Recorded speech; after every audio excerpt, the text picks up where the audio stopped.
we need to adopt a different payment method that makes us not as vulnerable to the US dollar being used as a weapon.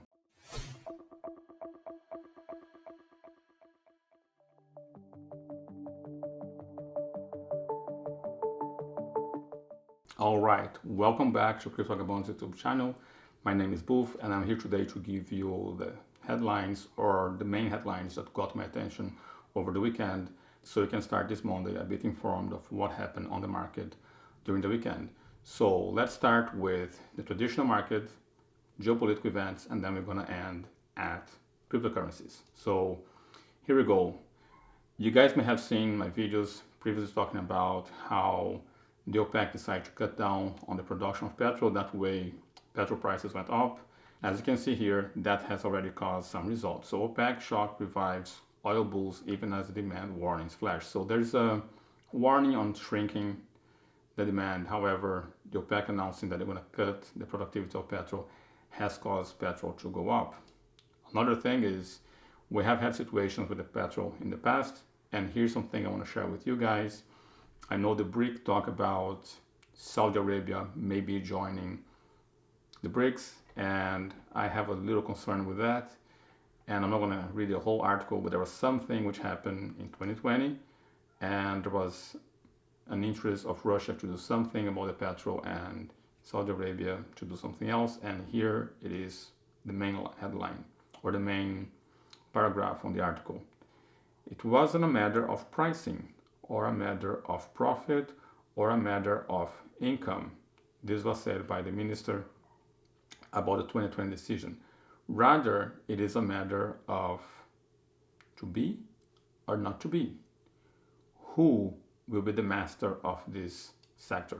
So there's a documentary that talks about the OPEC, and of course, that's what he spoke on the documentary.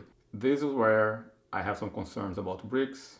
The first concern I have is, in my view, Russia, China, Brazil, India, those countries are very restrictive on the movement of their capital. They are socialist. I'm not sure Saudi Arabia will be considered to be socialist. And even if they are, what happened is they're all producing petrol and they're all heavily dependent on petrol. Not Brazil in this case, but in the case of Russia, China, and the Middle East. China imports a lot of petrol. It needs Russia to get petrol from, and it needs also Middle East to get petrol. Now, as they're part of the same group, if they're fighting internally, for instance, to see who controls the petrol market, and I think Vladimir Putin would have issues with Saudi Arabia. On the other hand, we have here Tesla is strengthening the dependence of Tesla in China. Tesla has decided to build a new Shanghai factory for the mega battery. And I think it's not just Tesla, as we can see here. Tesla deepening China investment comes shortly after France's Airbus SE announced plans to double its production capacity in the country for the one of its top-selling jets. So it's not just Tesla, Elon Musk bringing more things to China, becoming more dependent on the productivity of China, but also we see the Airbus SE, a French company, also doubling the capacity on China, which puts Europe in a situation where Europe cannot be against China. And we know that with the conflict on Ukraine, where the US is on the side of Ukraine, and now China is heavily dependent on Russia, and China is most likely to be on the side of Russia as they see the US as their enemy. If the European continent is more in alliance with China, Europe may not be able to support or be on the side of America if America decides to increase tension on the conflict. And you can see here on other brackets about the recession, we can see that Elon Musk has been kind of stopped or asked to hold on his debt. So you can see here, Tesla Inc. board amended its policy around pledging shares, capping the total loan amount that Elon Musk can collateralize with his stake at lesser than 3.3 billion or 25% of the value of the stock. So As we're entering this recession, I think a good sign of recession is when Elon Musk, one of the wealthiest men on earth, has been receiving for the board of Tesla how much he can personally borrow or how much he can personally loan. Now, back to the thing with France and the dependence of Europe on China, or the alliance between Europe and China, we can see here that Macron pretty much is talking about his warning against what he called the extraterritoriality of the US dollar, which of course can force European companies to forego business with third countries or risk sanction violations. So basically, what it's saying is the US have used the US dollar to sanction some transactions with other countries. Now, we in Europe, we may have the need to transact with those countries, and if we are using the US dollar as our currency, we may not be able to transact without violating sanctions. So as you guys know, the BRICS, Brazil, Russia, India, China, and South Africa, now maybe Saudi Arabia, they're creating a currency among themselves where they can trade among themselves as to threaten or weaken the dollar. And you can see here that Macron is pretty much on the same side, saying we need to adopt a different payment method that makes us not as vulnerable to the US dollar being used as a weapon. So that was not all that Macron did while he was in China. Of course, he was trying to work the idea of a payment which excluded dollar, but he also tried to talk to Xi Jinping to see if Xi Jinping could use his influence on Vladimir Putin as to bring peace into the conflict, and I think that was not very successful. Now back to the US, we also have another issue which is coming to light where there's about $1.5 trillion on that, on the commercial properties that will come into maturation before the end of 2025. So you can see here, almost 1.5 trillion of US commercial real estate that comes due for repayment before the end of 2025. The big question facing those borrowers is who is going to lend to them. So if they need to borrow more or to refinance, who is going to lend to them? And of course, as interest rates goes up, this is the question to be asked. And again, on the recession, we have here over the weekend, Summers is saying that the recession probabilities are rising and Fed is nearing to an end.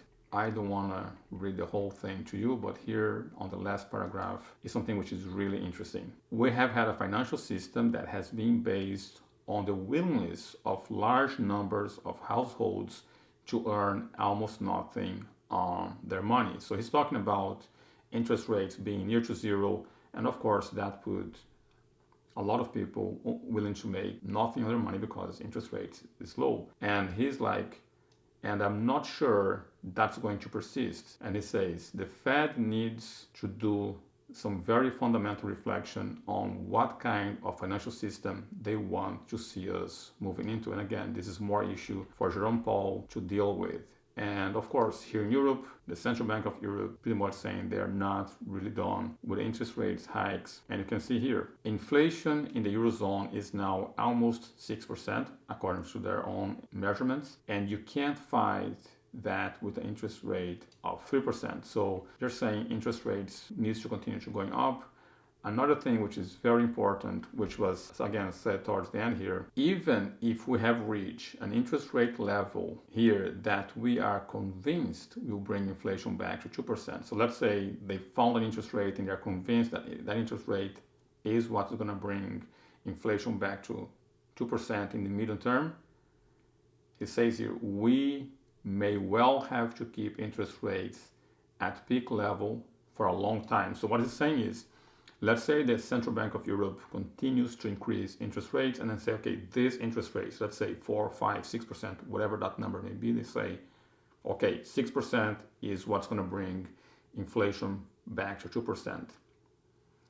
Even if they find that, they're going to have to keep that peak interest rates for much longer. So we are still not sure that, again, remember, if you're following this channel or if you have followed me on other platforms such as Clubhouse, I don't think inflation can be brought down only by interest rates. I think the issue of inflation is an issue of us demonizing petrol and looking for, remember, ESG, environmental.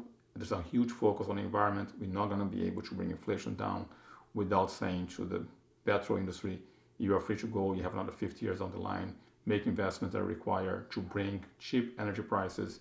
Cheap energy prices will translate into low inflation, cheaper goods. But that's another conversation. And again, on the signs of recession, we can see already McDonald's reducing some employees' compensation and also having job cuts.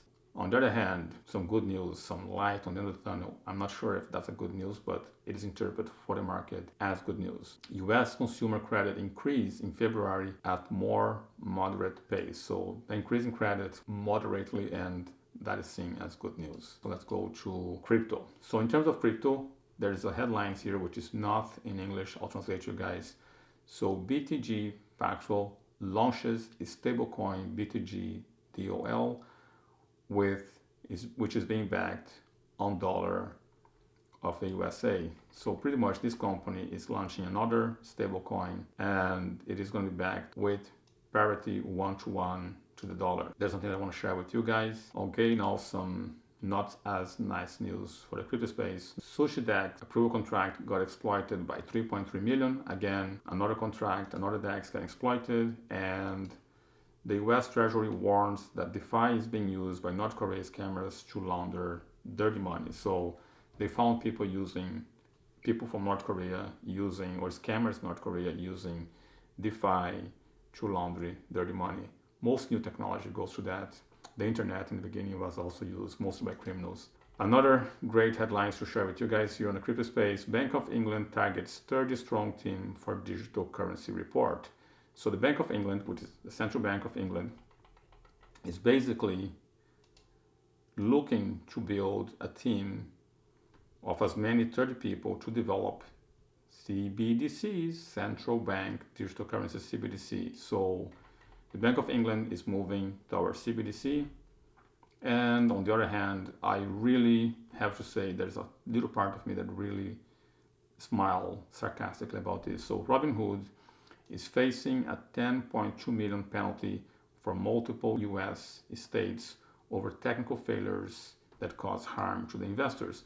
And the reason why I'm part of me smiling at this is because Robinhood on the GameStop, it suspended, it defended large institutions and did not defend the rights of its customers. Remember, Robinhood's supposed to take money from the wealthy and give to the poor. Guess what? When the poor starts to take money from the wealthy who were shorting GameStop, Robinhood suspended transactions. So I kind of feel, okay, you want to play with the large institutions, you think they're going to be friendly to you.